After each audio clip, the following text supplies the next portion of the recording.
Quelles sont tes racines et tes fondations? Alors, mes racines, déjà je suis moitié espagnole, de par ma maman, et moitié montpelliéraine de mon papa. Voilà.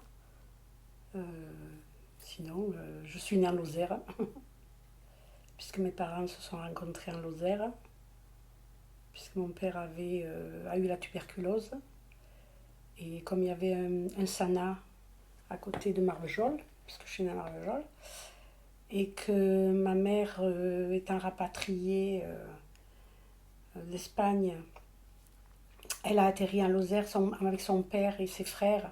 Ils travaillaient dans le charbon à l'époque, donc ils se sont rencontrés et voilà, ils ont fait la résistance tous les deux en Lozère. Ils ont été très, très discrets là-dessus. Je sais qu'ils ont fait de la résistance. Maman peut-être pas trop, mais mon père oui. Puis mon père était comme c'était un communiste. Un communiste, des communistes de l'époque. Je dis de l'époque parce que je crois que ça a changé un peu ça. Et c'est pour ça d'ailleurs qu'il ne s'entendait pas avec son père, qui lui était un militariste. Parce que mon grand-père avait fait la guerre de 14, il avait été blessé et tout, et c'était pas du tout. Donc le père et le fils, ils étaient un peu. Donc, mais je sais qu'il a été dans la résistance, il était surtout du côté de Mende. Je sais pas comment ça s'appelle, pas des bagarres, mais il y a eu pas mal de morts chez les résistants. Et lui, je sais il en a réchappé. Mais il n'aimait pas trop en parler. Il en parlait pas trop. Voilà. Et de quelle région d'Espagne elle était ta maman? Du Teruel. Tu peux nous préciser un petit peu où c'est? Le Teruel, c'est comment dire, c'est un peu dans les terres. Quand on part de Barcelone, à 80 km dans les terres sur le. Voilà. Est-ce que c'est une région dans laquelle tu es déjà allé? Oui. Oui, oui. Je connais bien le village où elle est née. Il s'appelle comment ce village? La Cuba. Et est-ce que tu as encore de la famille là-bas? Ça fait un petit moment qu'on n'y est pas retourné. Je pense qu'il y a des petits cousins, mais dans le village, je ne sais pas. Ils sont plus ou moins partis en ville, sur Barcelone. Enfin, les dernières nouvelles que j'ai eues. Je sais même qu'il y avait une petite cousine qui faisait des études à Montpellier.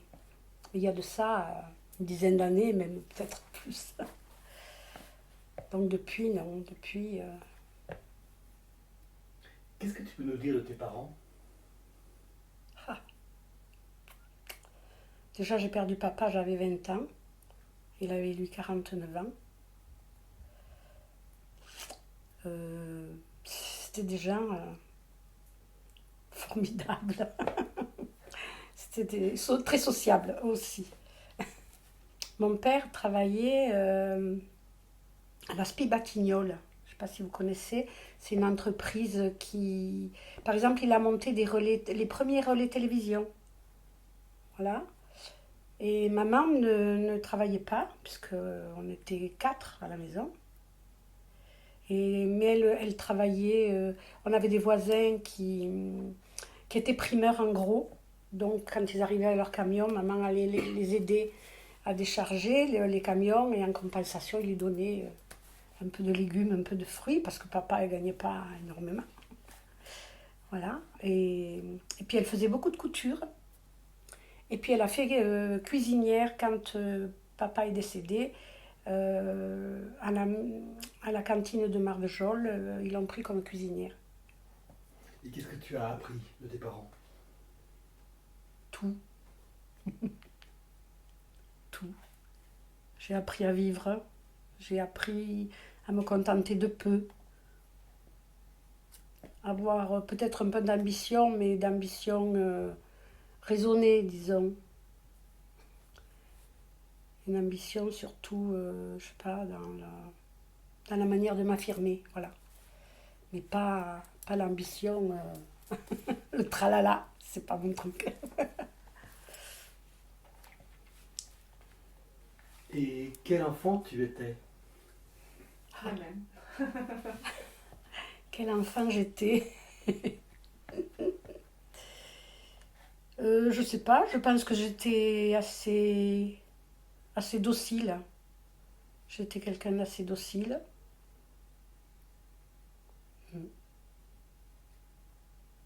Je me rappelle pas avoir reçu. Si j'ai reçu une baffe de mon père.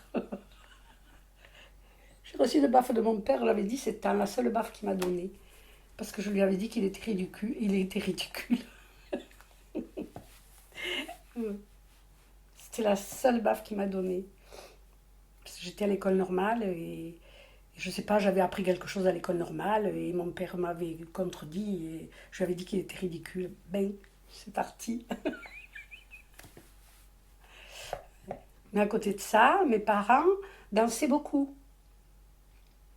Voilà, c'est pour ça peut-être que j'aime la danse. Ils dansaient beaucoup, ils faisaient des concours de danse. Il y avait à l'époque, c'était l'après-guerre donc, avec mon frère, j'ai un frère qui a 11 mois de moins que moi. Ils nous prenaient dans la poussette, ils allaient faire les concours de danse. Donc à l'époque c'était le tango, le passo, surtout. Il n'y avait pas le rock. Et voilà, et donc, et c'est mon père qui m'a appris à danser. Il m'a mené à l'âge de 15 ans, il a commencé à m'amener dans les balles et il m'a appris à danser. C'est rare, hein? Tu dis que tu as un frère, c'est ça? J'ai 2 frères et une sœur. D'accord. Oui. Est-ce que tu peux donner, juste donner un petit peu l'ordre chronologique de cette fratrie? Moi, je suis l'aînée. Oui. Après, en dessous, il y a mon frère qui a 11 mois de moins. Et puis après est arrivé 9 ans après ma sœur. Et 18 ans après mon petit frère. D'accord. Donc ça fait une fratrie assez... Ça, ouais. Maman l'a eu très tard, à 45 ans, et papa est mort 2 ans après. Il avait 2 ans quand mon père est décédé d'un cancer. Il est mort à Montpellier. Cet écart important entre toi et le premier, et même l'avant-dernier, il est dû à quoi? Tu sais? Le premier, Jean-Louis, le second, celui qui m'a suivi,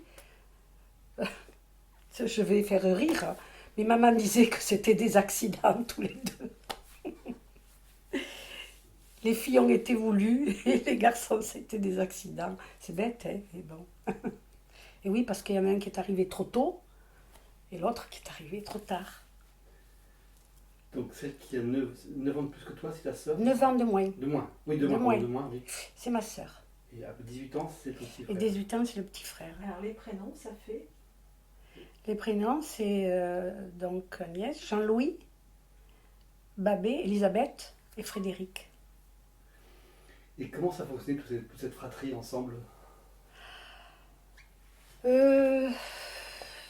Disons que je ne sais pas comment expliquer ça. Je ne sais pas comment expliquer parce qu'avec mon petit frère et ma sœur, en fait, on n'a pas eu beaucoup de rapports parce que je suis rentrée à 15 ans et demi à l'école normale, donc j'étais pensionnaire, donc je venais que tous les 15 jours à la maison. Et donc je les ai pas fréquentés tellement. Surtout Frédéric. Frédéric, il a quand même que 4 ans de différence avec mon fils aîné. C'est drôle, hein? Vous en parlez entre vous de cette époque-là, de cette différence d'âge entre vous? Non. Non. Non, non. Je me parle, là, ça fait un mois que je ne les ai pas appelés d'ailleurs. Ils sont tous restés à Marvejols. Il n'y a que moi qui suis partie. Mais bon, il y a... Bon, c'est comme dans toutes les familles, hein. Il y a, des fois, ça s'accroche, ça... Voilà.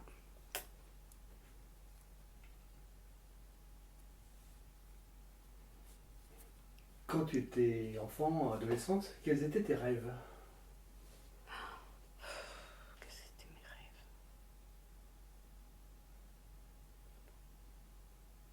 Je sais pas. Je crois que je rêvais pas. Je pense que je vivais le moment présent, ouais, je pense que je rêvais pas. Ça, j'ai pas eu